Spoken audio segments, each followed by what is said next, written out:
नमस्कार दोस्तों, एक बार फिर से आप सभी का स्वागत है केसरिया टेक्सटाइल कंपनी में। मैं हूं आपका दोस्त फूलचंद प्रजापति। नई सोच नई दिशा के साथ दोस्तों आज जो वीडियो बनाने वाला हूं स्पेशली ये बिजनेस के ही रिगार्डिंग है। जैसे हम कुछ भी बिजनेस करते हैं तो उसमें दो फैक्ट जरूर आते हैं, या तो हम किसी बिजनेस को कहीं से खरीदेंगे और उस बिजनेस को सोसाइटी में बेचेंगे, और यही होता है बिजनेस करने का खेल दोस्तों।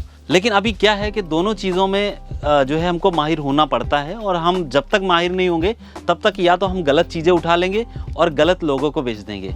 सो ये ज़रूरी जानना है कि हम सही चीज़ें उठाएं और सही लोगों को बेचें। मेरा कहने का सिंपल तात्पर्य है कि कोई भी चीज़ आप माल खरीदते हैं तो उसमें जो खरीदारी होती है या जो आप बिज़नेस करते हैं उसमें जो परचेजिंग होती है दोस्तों, वो कैसे हम जस्टिफाई करें कि एक्चुअल में हम जो भी परचेजिंग कर रहे हैं अपने माल बेचने के लिए वो सही है या गलत है। तो आइए चलते हैं, ये वीडियो डिस्कस करते हैं इस वीडियो में। और अगर मेरे से कुछ भी ये वैसे पॉइंट छूट रहे हैं तो आप कमेंट करके ज़रूर बता दीजिए।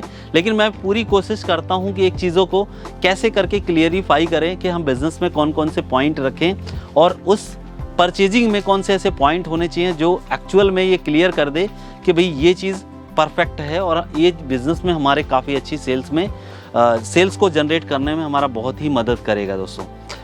और कुछ लोग होते हैं दोस्तों वीडियो केवल देखते हैं लेकिन कभी कमेंट नहीं करते हैं, तो इसीलिए मैंने शुरुआत में आपको कहा है कि आप कमेंट ज़रूर कीजिए। काफ़ी सारे लोग सोचते हैं बिज़नेस करने के लिए, लेकिन क्या होता है वो सोचने का जो सपना है यानी वो सोते सोते सोचते हैं। तो आप भी अगर ऐसा मन बना के चल रहे हैं कि हम केवल सोते ही रहेंगे और सोचते रहेंगे मन में, तो फिर वो एक्शन नहीं लेंगे।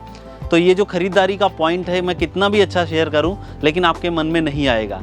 तो जितने सारे लोग जो है वीडियो देख रहे हैं इस वीडियो को, या किसी भी माध्यम से आप जुड़े हुए हैं हमसे, कमेंट ज़रूर कीजिए क्योंकि इस कमेंट से मुझे आइडिया लगेगा कि कितने सारे लोग एक्टिव हैं। तो चलिए ठीक है, स्टार्ट करते हैं वीडियो को। दोस्तों एक्चुअल में आपने देखा होगा कि हम कोई भी प्रोडक्ट खरीदते हैं बेचने के लिए तो हम कौन सी चीज़ें ऐसी उसमें फोकस करते हैं। पहले एक पॉइंट आता है कि माल हमको सस्ता चाहिए, लेकिन माल सस्ता तो चाहिए लेकिन उसकी क्वालिटी अच्छी नहीं रहेगी, अच्छा माल नहीं लाएंगे तो माल जो है हम उसको सेल नहीं कर पाएंगे।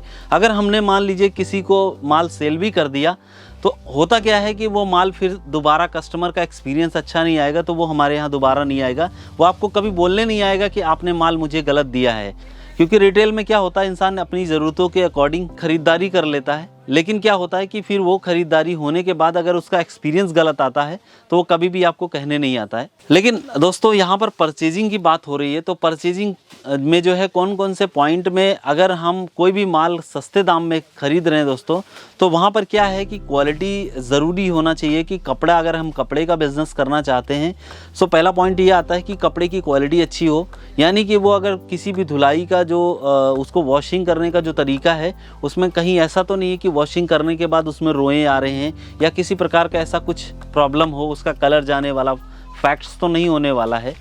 अब ये होता क्या है कि देखिए बहुत सारा माल हम ले आते हैं लेकिन हम उसको यूज़ नहीं करते हैं, तो हम कस्टमर को बता नहीं सकते हैं। तो एक्चुअली में काफ़ी सारे मेथड्स होते हैं, उसके माध्यम से भी हम उसको एक्सपीरियंस कर सकते हैं और बहुत सारी जानकारियाँ भी ले सकते हैं। इसीलिए मैं कहता हूँ कि आप किसी भी एक पर्टिकुलर जगह पे जो है जाकर पूरी परचेजिंग ना करें, अलग अलग जगह घूमें, अलग अलग चीज़ों को जो है पहचानें और कैसे कैसे लोग जो है सेल करते हैं। हाँ, ये ज़रूर कहूँगा, अगर आप कपड़े का बिज़नेस कर रहे हैं तो ब्रोकर के चक्कर में ना आए, डायरेक्ट आप कंपनी से खरीदेंगे तो आपको डेफिनेटली है फ़ायदा ज़रूर होगा दोस्तों। अब मैं बात करता हूँ कि प्राइस के मैटर में क्या क्वालिटी भी मेज़र करती है, ये ज़रूरी है। क्योंकि अगर मान के चलिए कोई भी चीज़ आप प्रोडक्ट खरीद रहे हैं और उस माल को अगर आपने पूरा जस्टिफाई नहीं किया, इसका कट कितना है या इसमें जो चीज़ों का वर्क किया गया है वो प्रॉपरली है या कम किया गया है, क्योंकि उन्हीं चीज़ों में मार्किंग होती है और उसमें जो है प्राइस कम कर दिया जाता है। आपको चीज़ें सस्ती लगेंगी लेकिन वो काम की चीज़ें नहीं होती हैं या वो इतना अट्रैक्टिव चीज़ें नहीं होती हैं, और एक्चुअल में जो कंज्यूमर होगा उसकी लाइफ में कुछ ज़्यादा वैल्यू नहीं डालेगा। तो ना तो उसको बेनिफिट मिलेगा और ना ही कुछ उसकी लाइफ में वैल्यू डालेगा। सो दोस्तों यहाँ पे बात ये आती है कि आप जो भी प्रोडक्ट आप किसी मैन्युफैक्चरर या होलसेलर से ले रहे हैं, अगर कपड़े का बिजनेस है तो उसमें काफ़ी सारे पॉइंट्स आते हैं। एक तो उसका प्रॉपर कट होना चाहिए जितना लोगों को ज़रूरत होता है। चाहे आप कुर्ती बेच रहे हैं तो उसके लेंथ कितनी प्रॉपर रखनी चाहिए, 46, 47 या 48 की ज़रूरत होती है। सूट मटेरियल में भी ऐसा ही होता है। और साड़ी में दोस्तों आपने देखा होगा कभी कभी होता है कि कुछ साड़ियाँ 6 मीटर की आती हैं, कुछ 6-30 कट की आती हैं और उसके अलावा कुछ 6.5 मीटर की आती हैं। तो अब ये बात आती है कि क्या जो 6.5 मीटर की साड़ी अगर हम उसको 6 मीटर करके बेच दें और उसका रेट कम कर दें, तो वो साड़ी की वैल्यू और उसका पहनने का तरीका जो होता है, जितना उसका लुक आने वाला है वो लुक ख़राब हो जाएगा। अब कस्टमर को आपने सस्ता तो दे दिया, लेकिन क्या है उसकी काम की चीज़ नहीं लगी, क्योंकि वो जो ओकेज़न पे उसको उतना लंबा या उस तरीके से चाहिए था, जिस तरीके से उसकी पहनने का जो तरीका था उसमें वो फिट नहीं बैठेगा।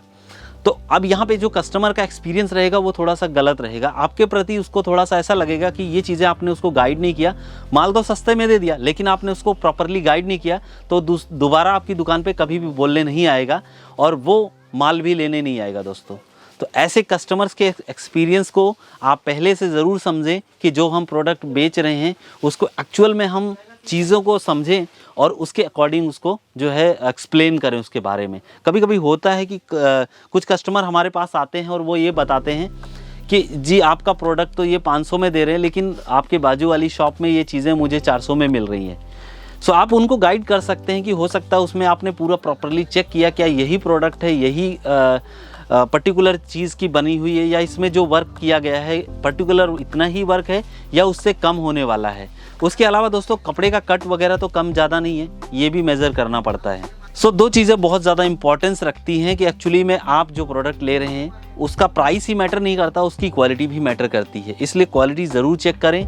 कुछ भी चीज़ें अगर क्वालिटी वाली रहेंगी तो वो कस्टमर की लाइफ में वैल्यू ज़रूर क्रिएट करेंगी। मेरा थर्ड पॉइंट आता है कि कोई भी चीज़ आप खरीद रहे हैं तो वो ट्रेंड में है या नहीं है। यानी कोई भी फैशन जो है, अगर आप ओल्ड फैशन में चीज़ें खरीद लेंगे तो आपकी दुकान पे केवल जो है वो जगह खरीदने वाली जगह रहेगी, बाकी वो बिकेगा नहीं, तो आपका पैसा भी फंसा रहेगा। और जब पैसा फंसा रहेगा तो फिर आप अपनी और भी चीज़ें इन्वेस्टमेंट नहीं कर सकते हैं। इसलिए ये है कि ट्रेंड को जानना बहुत ज़रूरी है और उसको समझें। एक्चुअली में कई जगह आप सर्वे कर सकते हैं उसके लिए, और अलग अलग शॉप्स में जा सकते हैं कौन सी चीज़ें क्या होती हैं। और होता क्या है कि जब हम किसी शॉप में जाते हैं तो ट्रेंड को समझने के लिए क्या होता है कि हम अपने आइडियाज़ ना रख के हम केवल दुकानदार का आइडिया देखें कि कौन सी चीज़ें ये दिखाने वाले हैं।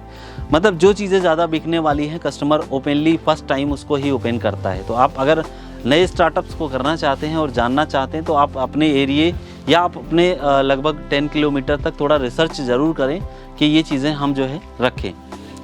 तो ये मेरे पॉइंट्स हैं। स्पेशली जो है अगर किसी भी माल को ख़रीद रहे हैं तो ये ज़रूर आप मेज़र करें। उसके अलावा दोस्तों ये भी होती है कि काफ़ी सारे होलसेलर या मैन्युफैक्चरर होते हैं, प्रोडक्ट बनाते हैं, लेकिन वहाँ पे बहुत सस्ते भी प्रोडक्ट रहते हैं और बहुत महंगे भी होते हैं। लेकिन उनकी प्राय क्या होती है कि अगर हम सस्ता लेके और ज़्यादा प्रोडक्ट ले लेते हैं तो उसमें सेल कम हो पाती है। यानी सेल हमको मार्जिन भी कम मिलेगा और सेल एक्चुअली में क्योंकि प्रोडक्ट ज़्यादा वैल्यू का नहीं होगा, कम प्राइस का होगा तो वैल्यू कम होगी। इसलिए हमको कुछ ऐसे मीडियम रेंज के प्रोडक्ट ज़रूर रखने चाहिए जिनसे हमको सेल ज़्यादा से ज़्यादा मिल सके। अब उसमें रेंज ये डिपेंड करती है कि आपकी वैल्यू या कैपेबिलिटी कितनी है कि कौन सी वैरायटी आप रख रहे हैं। उसमें रेंज आप डिसाइड कर सकते हैं आप किस तरीके के कस्टमर को टारगेट कर रहे हैं और किस तरीके के कस्टमर को आप बेनिफिट देने वाले हैं। तो ये चीज़ें आप प्रैक्टिकल एक्सपीरियंस करके भी जान सकते हैं। होता क्या है कि हम माइंड में सोचते रहते हैं कि हम बिज़नेस करेंगे, लेकिन हम कर नहीं पाते हैं और हम इन बारीकियों को नहीं समझते हैं, इसलिए हम करते नहीं हैं दोस्तों। लेकिन काम की बात लगी है तो ज़रूर कमेंट करके बताइए। मैंने आपको शुरुआत में भी ये चीज़ कही है। और जो लोग केवल सो रहे हैं, सोचते हुए सो रहे हैं, तो वो कृपया जाग जाएँ और कमेंट ज़रूर कीजिए। काम की बात लगी है तो लाइक कीजिए। इसी तरीके से एक और वीडियो के साथ में फिर कभी किसी और टॉपिक पे डिस्कस करूंगा। तब तक के लिए शुक्रिया, धन्यवाद।